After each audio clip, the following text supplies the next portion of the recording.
heart and soul. Which way do you think you learn more? When somebody tells you something or when you hear it through a story? One or two. Go ahead, drop it in the chat. Yeah, of course, a story. We love listening to stories. And of course, we're all so fortunate. Who is the master storyteller? Yeah, the big man himself. From the very first time we go to a UPW, we are introduced to him and he tells his story about this young child growing up in an abusive household, multiple fathers, unrest all the time, poverty, a Thanksgiving where he didn't have food to eat. By the end of the first hour of listening to Tony Robbins' story, you're sucked in because you see what this man has been through. You have seen the challenges that he has had to face, the adversity that he had to overcome, and it makes him a hero, and it makes him believable. I love so many of the stories that Tony tells us. I have so many favorites, it's hard to pin them down. I know at Date with Destiny, I love the Ernie story. Who doesn't like the Ernie story about building a peer group when he goes out and has polo? Oh, can somebody mute themselves? I think somebody else is. Thank you. So the Ernie story is brilliant. I mean, it's just wonderful. The way it builds, you think what's going to happen? Is he going to fall off this horse? Is he going to learn how to play polo? What's going to happen? And we're so engaged. My personal favorite story is the helicopter story, when he had to learn how to navigate without a map. So the metaphor being, how do we navigate our lives? How do we navigate our story when it's not formulated in front of us? Maybe sometimes we have to go off the fly.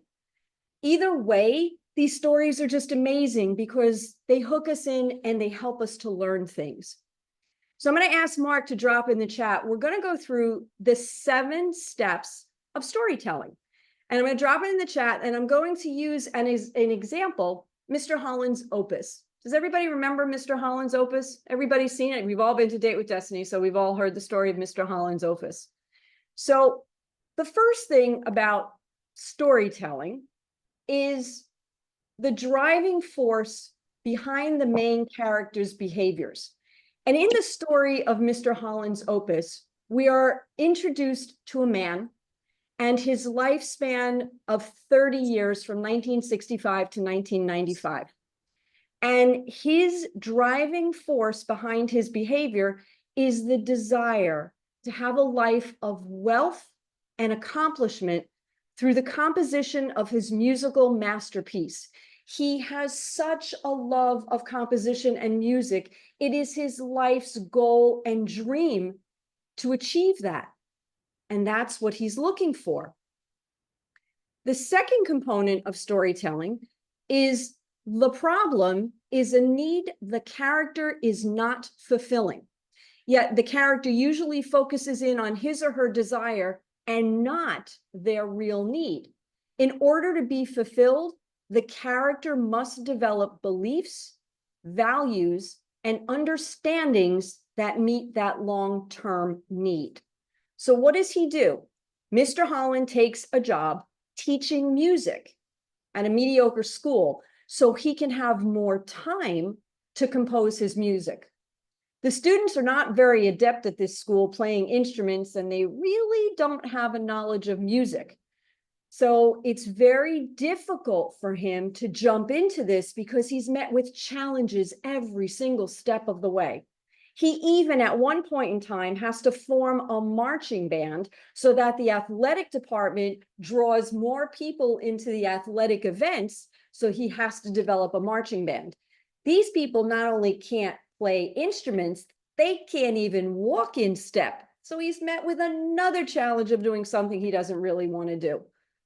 And in this marching band, there is a student who's going to flunk out of the football team because he cannot get his grades up. The PE director decides if Mr. Holland can teach this kid how to play an instrument, he'll pass him and he can stay on the football team. So not only does Mr. Holland have to teach him how to play an instrument, he has to teach him how to have rhythm. So he starts with the basics of having him clap and learn how to walk. all of these things are not what Mr. Holland wants to do. So then we go to step 3 in the storytelling, the types of opponents that he meets. External is the first one. So in his case, it's school life, because now in his life, he's married and his wife announces she's pregnant. So they need to buy a house. So not only does he have to teach in this school, he now has to take on summer classes and he has to teach driver's ed so he can get more money, so he can get a house for their new baby that's coming along. Again, he's sacrificing the time that was so precious to him to write his composition for what needs to be done. The second type of opponent is an intimate opponent. And in this case, his wife gives birth to a beautiful son. He is overjoyed to have a boy, and the boy is deaf. So not only do we have this teacher who has such a love of music, but now he can't even share it with his son because his son is deaf. It's like the ultimate blow to him. So again, he's struggling and he's suffering. And the third type of opponent is an internal opponent. At one point during the movie, it starts in 1965, but as we fast forward, the death of John Lennon is such a profound event in Mr. Holland's life. It's devastating to him because he was such an iconic figure in music. And at this point, he tries to explain to his deaf son the meaning of who John Lennon was. But Mr. Holland is not very adept at doing so. He never really learned how to sign correctly. He never really learned how to communicate with his son. And the frustration culminates between the two of them when they have a huge blowout argument. And Mr. Holland finally realizes he needs to establish a relationship with his son. His son is so hurt that he doesn't have a musical relationship with his father that Mr. Holland finally makes the connection and decides to make a change. So number 4 is the character develops a plan to deal with the opponent. So here now, dealing with the situation of his deaf son, Mr. Holland learns sign language and he finds a way to share music with his son through vibrations. He learns through vibrations through the music. His son can hear what's being played and feel it in his body. Brilliant change, magnificent change. So now we go to step 5. The character usually experiences his or her own mortality and searches for meaning through his battle.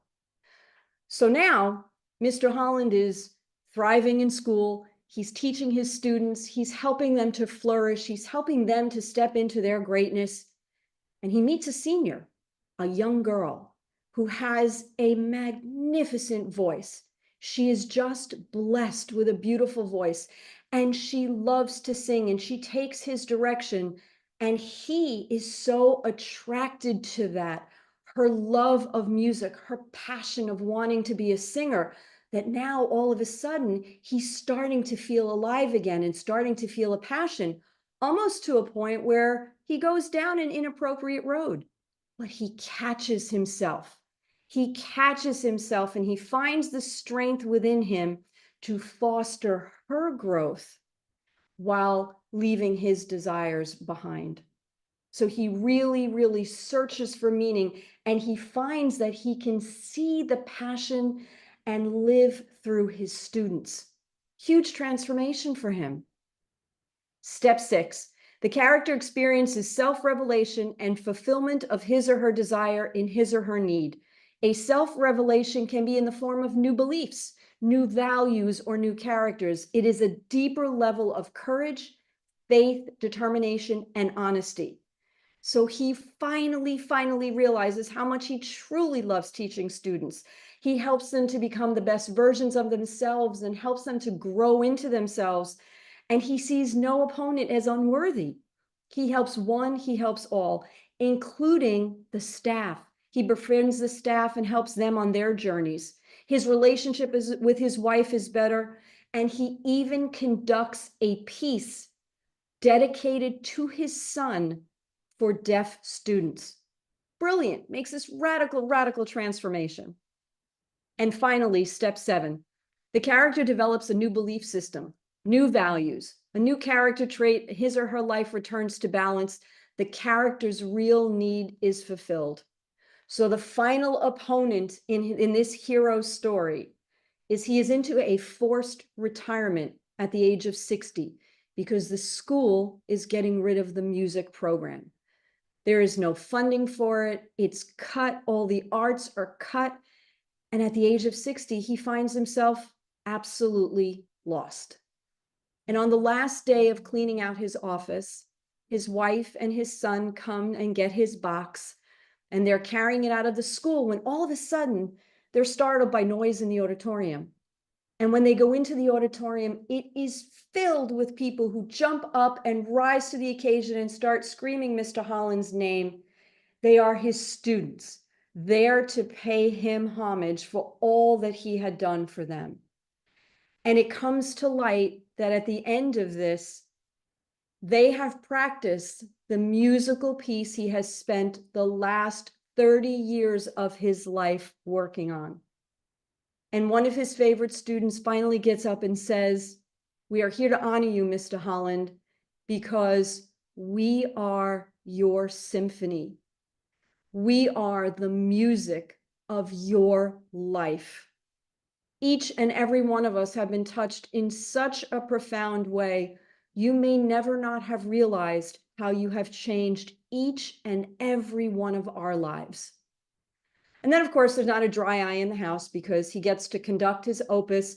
And finally, at the end of this journey, his wife is there, his son is there, all his students are there, and he realizes his significance, which he was looking for his entire life, was always there. He just didn't see it. What a great story. Is that like not the most uplifting story? And can you see through all the different parts of his life, the adversity that he faced, each and every time he faced another opponent, they were a worthy opponent and they made him grow. They made him better. They made him excel. And what a wonderful way to see how he achieved his ultimate outcome.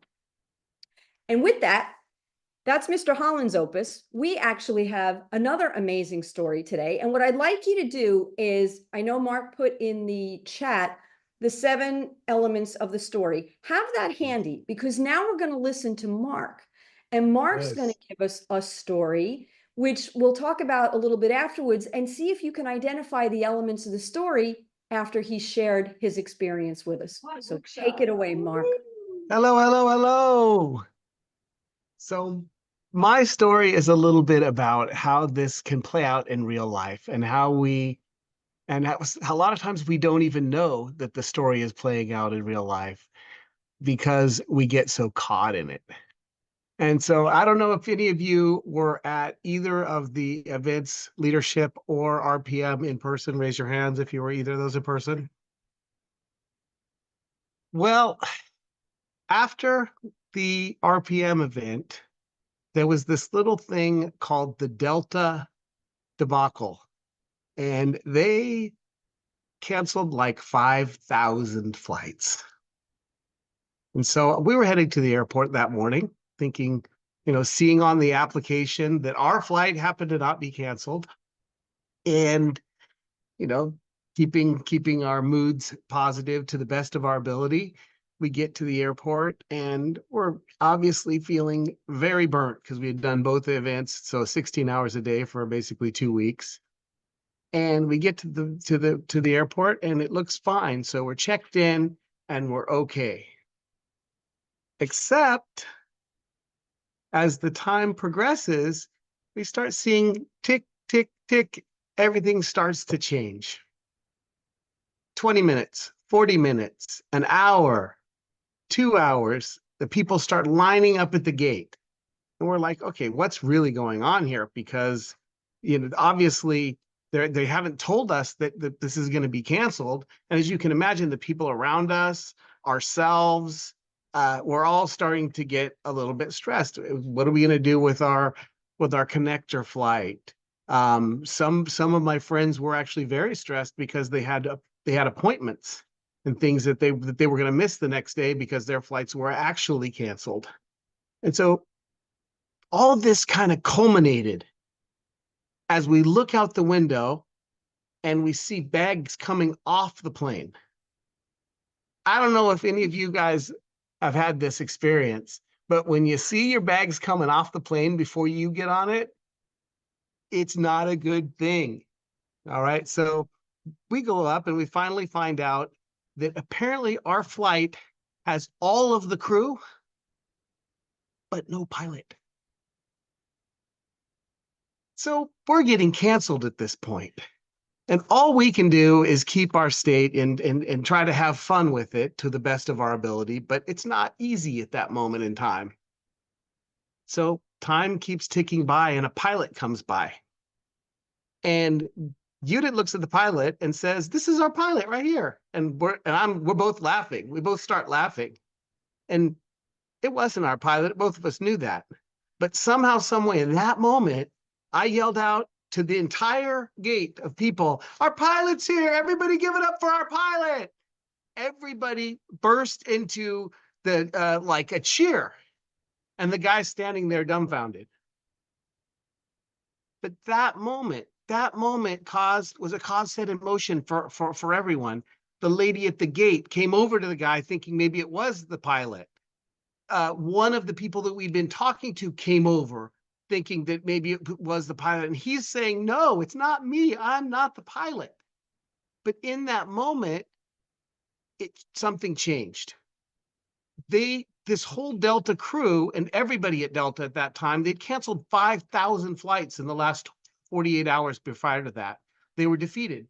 And in that moment, they felt, they had some sort of energy that came to them based on everybody, instead of yelling at them, everybody was cheering for them. And those type of moments, when we can provide that, will move heaven and earth.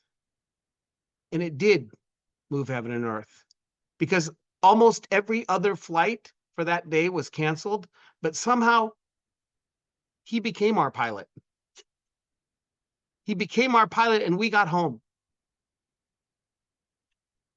And there's a combination of trying to maintain a beautiful state no matter what's going on, and also just being there, present in the moment, and being loving when everyone else is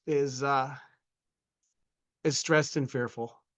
And I have no question at all, if we didn't maintain that and we didn't go into the and we didn't cheer for him and we didn't do all the things that we did, he would have kept on walking and we would have not made our flight. And so it works in real life. And this is a combination of story and 7 elements, and also a testament to beautiful state. And that's my story. So, oh, let's give it up for Mark, everybody. Is that like not the best story? Here we go. 1, 2, 3. You rock, Mark. And you did rocks too. Yes, you did rocks. Absolutely. Yay, you did. Showing Mark in the background.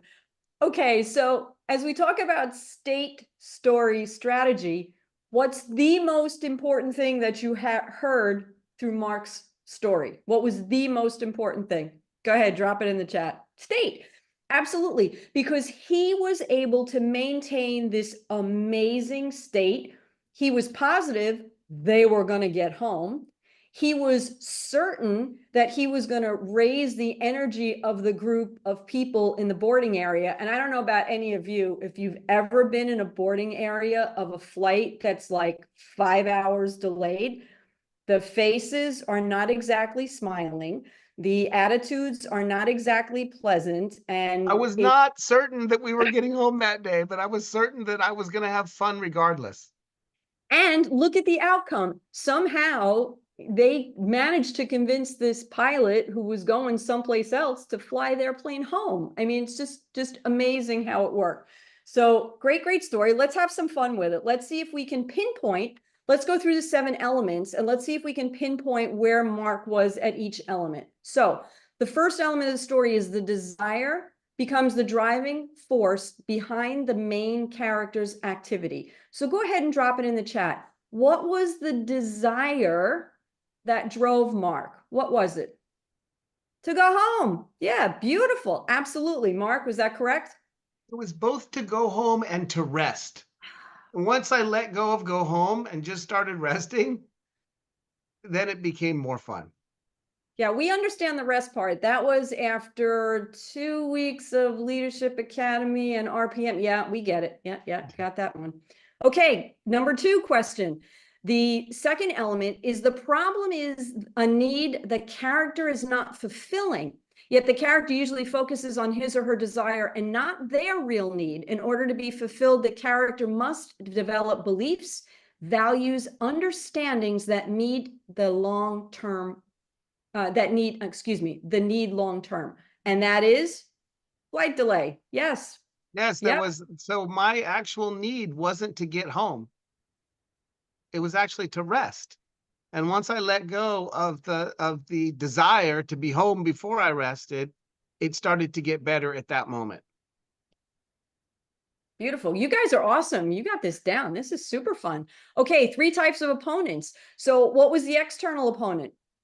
Well, of course, it was the lack of a pilot and everybody bitching in the background and seeing the faces and the anger and seeing a giant line and calling the travel agent and them saying you're shit out of luck and all that.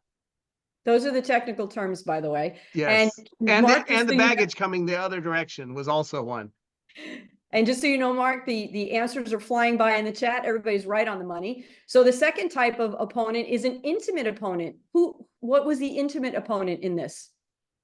Me just kind of going back and forth with maintaining my state and figure and going back and forth whether I should push to get on another flight, whether I should let go and just stay there and not worry about it and have fun and stay in a good state. My friends were frustrated, and so there was this whole kind of grinding against each other, what I knew I should do versus what I felt at times. Beautiful. All right, Mark, don't answer. I'm going to see. I want this one to come up in the chat. The third type of opponent is internal. What was Mark's internal opponent? Stress and worry. Yeah. Tiredness, frustration. Beautiful. Tired. You guys got it. Tiredness. Awesome. Beautiful. All right. Let's keep this party going. Let's go to the fourth element of a story, which is the character develops a plan to deal with the opponent. So what did the character do to deal with the opponent? Go ahead, drop it in the chat.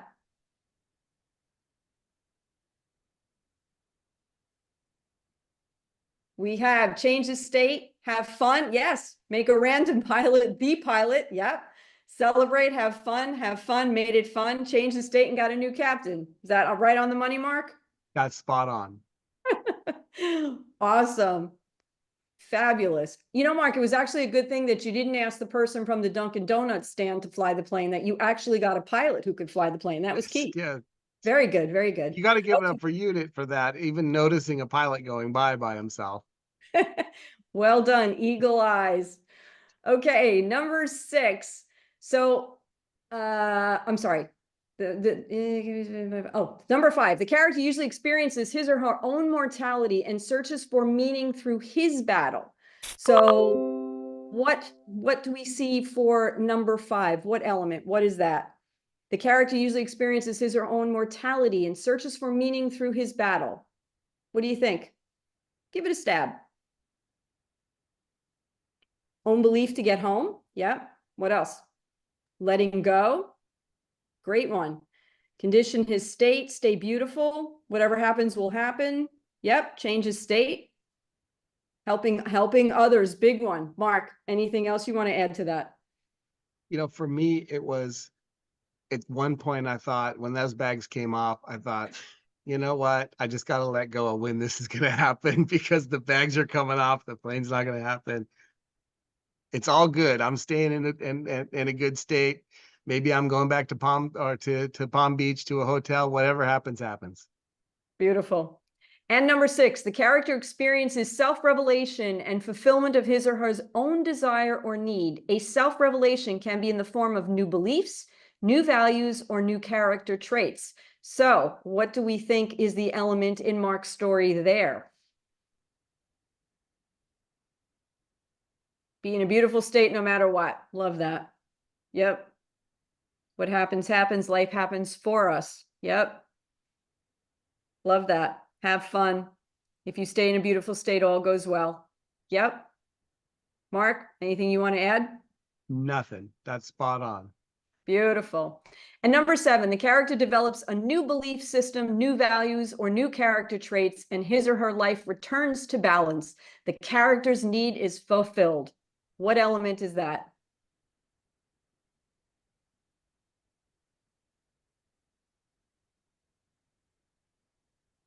Acceptance, transformation, and ultimately, what did he achieve?